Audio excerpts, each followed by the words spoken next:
आप देख रहे નમસ્કાર દોસ્તો, આપ જોઈ રહ્યા છો સમય ન્યૂઝ ડિજિટલ અમદાવાદથી।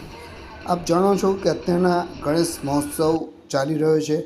પહેલાં આ તહેવાર મહારાષ્ટ્રીયન લોકો જ ઉજવતા હતા ને સમય પરિવર્તનની સાથે સાથે હવે બધા લોકો આ તહેવાર ઉજવવા લાગ્યા છે અને કોઈ એક દિવસ, કોઈ 2 દિવસ, કોઈ 5 દિવસ ગણપતિ ઘરમાં લાવે છે।